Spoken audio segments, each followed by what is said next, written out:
This time I will show you how to install Kubernetes on Raspberry Pi 4. First step is to download special Ubuntu image for Raspberry Pi from the official site. There are two versions for it, 32 and 64-bit. We are going to use the second one, 64-bit image. Then the download process will be finished, find it and unpack it. The easiest way how to write the image to the flash card is add here, so we will use it. This is pretty simple process. You only need to provide the file itself, select the flash card on which we are going to write the image and confirm the actions. The process will take about 10 minutes. Then the process will be finished.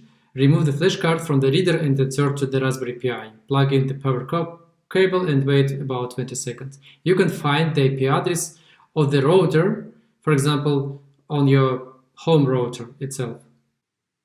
To make the installation process universal, don't have any dependencies on the operation system, which users currently have, we are going to use local Docker. We will use image from the Ubuntu version 20.4. Since the image is totally new, we will need to connect it to the official repositories for updating and update it. Additionally, we will need to install Python, FreePIP, Git, Vim, editor, and curl. We will need this during the installation process. Since we are going to use kubespray for Kubernetes installation and it uses under the hood Ansible as the automation tool, it requires to be able to connect to the Raspberry Pi without password, just by using the RSA key. So let's begin and generate the key pair.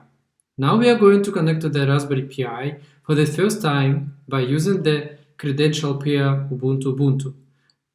The system will ask us to set the new password.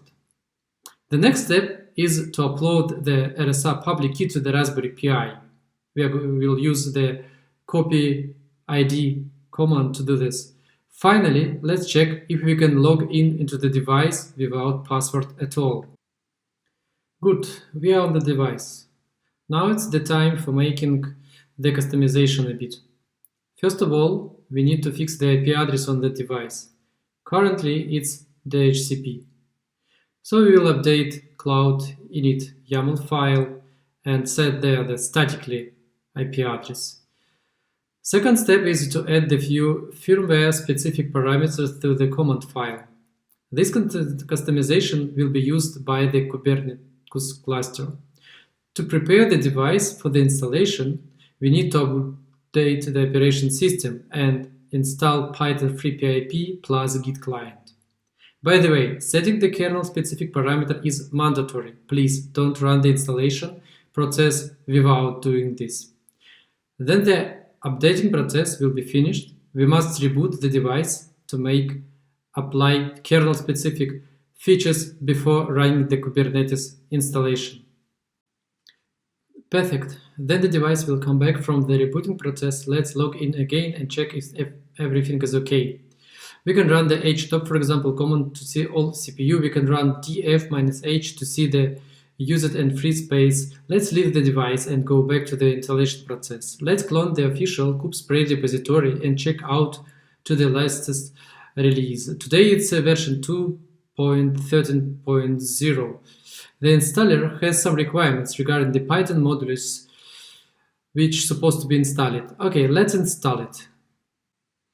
Super. The next step will be to follow the Kubernetes installation instruction. We need to create a copy of the example inventory. Next step will be to declare the IP address of our Raspberry device as the Kubernetes node. Next one is to create the configuration file.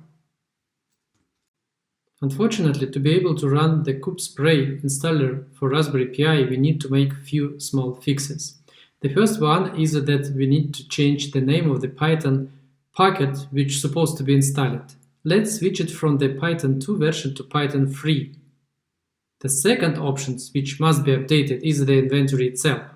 We need to set the name of the user which will be used for authentication on the device. The final step is to start the installation process. Apart from the main command, we must specify few additional parameters. Ansible distribution release, Bionic. This code belongs to the Ubuntu 18 version. Currently, there are no images in the Docker Hub for Ubuntu 20.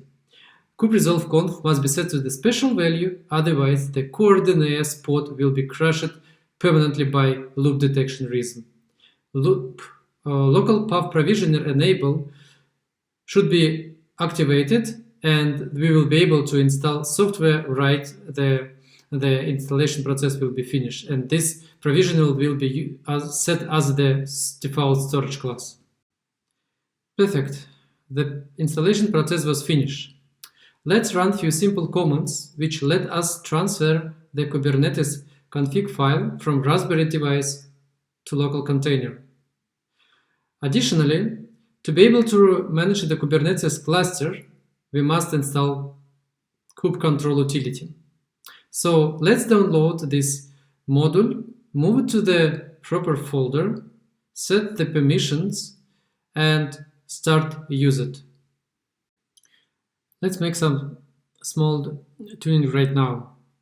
Our Kubernetes cluster has only one node, and we are not going to have more. So we will remove the NES autoscaler and decrease the count of the core DNS replics from 2 to 1. As you can see now, all ports are running and there are no ports in the status pending. Now let's install MetalLB, which will let us to receive incoming traffic to the cluster.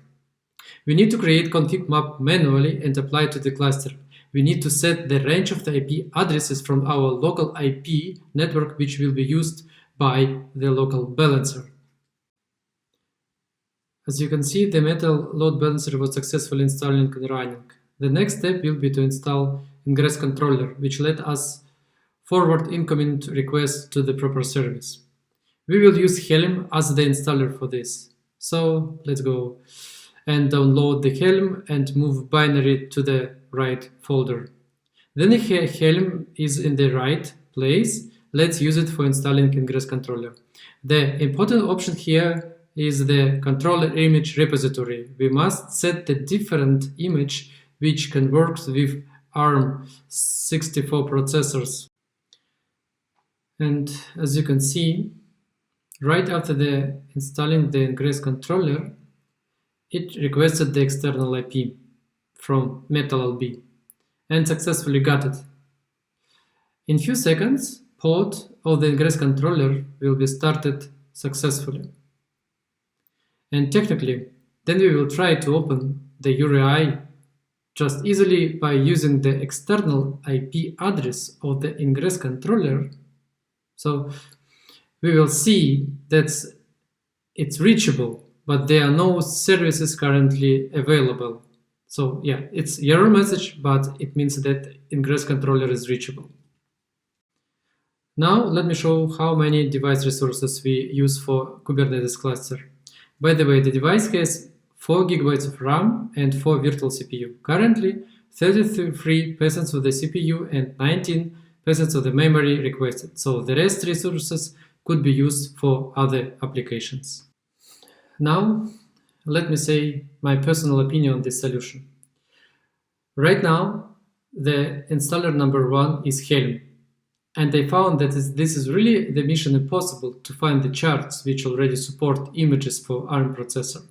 Probably the situation will be changed soon in this direction. Anyway, you can build your own images and use it. But in my humble opinion, just think twice before even try to install Kubernetes on the Raspberry Pi. That's possible. However, what's your main goal? Thanks for watching.